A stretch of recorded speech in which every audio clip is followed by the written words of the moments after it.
Bonjour à toutes et à tous et bienvenue dans cette nouvelle vidéo consacrée encore une fois à l'univers des nouvelles technologies et plus particulièrement aujourd'hui à l'univers de Windows avec des astuces de productivité pour pouvoir gérer du multi-fenêtrage sur un ou plusieurs écrans. Le but étant de vous apporter des éléments pour organiser vos fenêtres de manière facile, rapide et intuitive quand vous avez par exemple besoin d'avoir une fenêtre où vous allez avoir un modèle, une fenêtre où vous allez travailler, une fenêtre où vous allez taper du texte et répartir tout ça sur l'ensemble de votre surface d'affichage de manière simple et rapide. Je vous montre tout ça juste après l'intro.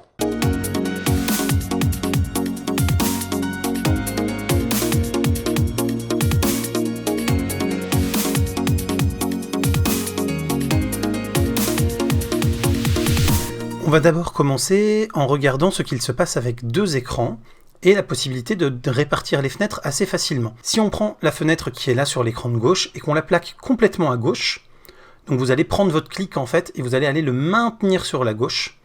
Vous voyez que ça va vous la mettre en demi-écran et que ça va vous proposer quelle autre fenêtre vous voudriez venir mettre à côté. Vous allez pouvoir cliquer sur n'importe quelle autre fenêtre et bim, il va automatiquement vous la mettre sur l'autre moitié de l'écran. Ça c'est la première astuce. Mais donc quand vous êtes en multi-écran, eh bien vous avez la possibilité comme ça de venir aussi le faire sur la jonction entre les deux écrans, vous voyez, de manière à la mettre par exemple ici sur la partie droite de notre écran de gauche. Et de la même manière, sur l'écran de droite, vous allez pouvoir le faire sur la partie gauche au niveau du centre, comme sur la partie droite. Si à un moment vous ne voulez pas mettre de deuxième fenêtre immédiatement sur le côté, vous avez juste à cliquer comme ceci, n'importe où il n'y a pas de fenêtre de proposée, pour pouvoir ensuite vous retrouver directement avec les autres fenêtres telles qu'elles étaient disposées. On va maintenant repasser sur un seul écran pour regarder l'agencement des fenêtres écran par écran, et après que vous ayez un écran ou plusieurs, vous pouvez les agencer de la même manière sur l'ensemble de vos écrans. Nous sommes donc ici sur notre écran, et si nous venons plaquer la fenêtre tout en haut, vous voyez que ça vient épouser la forme de l'écran et ça vous permet de passer en plein écran.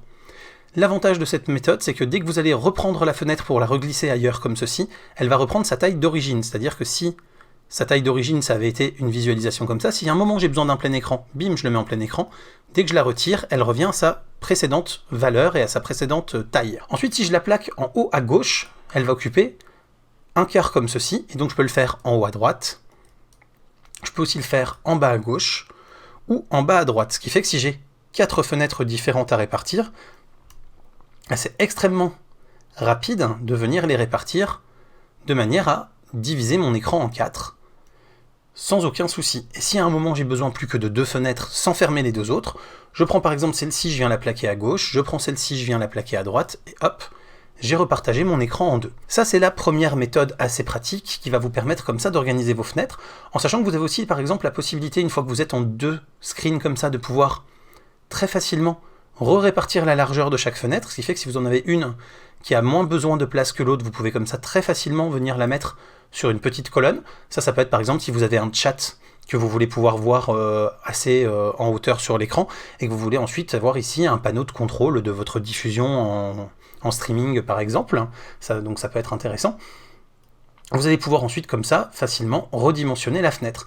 Et surtout quand vous avez une fenêtre qui est placée comme ça quelque part, et que vous l'avez placée comme vous le souhaitez, donc vous voyez là ça revient à sa taille d'origine, mais donc vous avez placé votre fenêtre comme vous le souhaitez.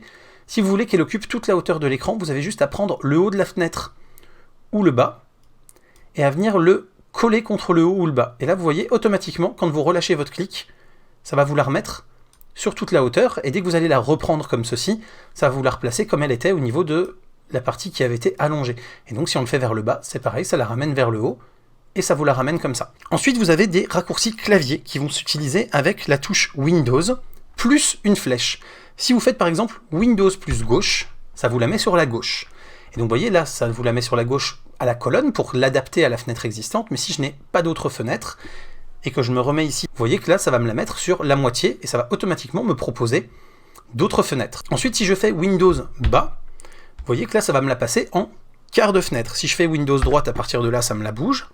Donc on va fermer les autres onglets pour que ce soit plus facile à observer, qu'on ne la confonde pas. Donc vous voyez, si je fais là Windows haut, ça me la remonte. Si je refais Windows haut, ça me remonte le bas pour pouvoir la faire sur un quart. Si je fais Windows gauche, ça me la passe à gauche. Et là, si je fais Windows bas, ça me l'allonge sur la moitié. Si je refais Windows bas, vous voyez, ça me la rebaisse. Et ainsi de suite. Donc je vais pouvoir comme ça facilement. Ensuite, si je fais, alors qu'elle est en haut comme ça, Windows haut, vous voyez, ça me la repasse en plein écran. Et si je refais Windows bas, ça me la remet à sa taille d'origine. Donc par contre, quand je l'ai placé comme ça, par exemple, si je fais Windows bas, donc on revient comme ça, si je refais Windows bas, vous voyez, ça va me permettre de ranger ma fenêtre. Et donc après, avec un simple Alt-Tab, je vais pouvoir aller chercher n'importe quelle autre fenêtre pour pouvoir la faire réapparaître et de nouveau la contrôler avec mon Windows Flèche. Et voilà, comme vous le voyez, Windows 10 intègre un certain nombre de choses qui peuvent vous aider dans la gestion de vos fenêtres. J'espère que cette vidéo vous a plu et vous a appris des choses. Si c'est le cas, pensez au clap, le commentaire, le like, l'abonnement et le partage. N'hésitez pas non plus à faire un tour sur Utip ou sur Tipeee pour soutenir la chaîne financièrement, y compris sans débourser d'argent. Et quant à moi, je vous dis à très bientôt pour plein de prochaines vidéos photos, techno, informatique et jeux vidéo qui font le contenu de la chaîne au quotidien. D'ici là, continuez de rester curieux et de regarder des vidéos sur YouTube. Salut à tous, bye bye.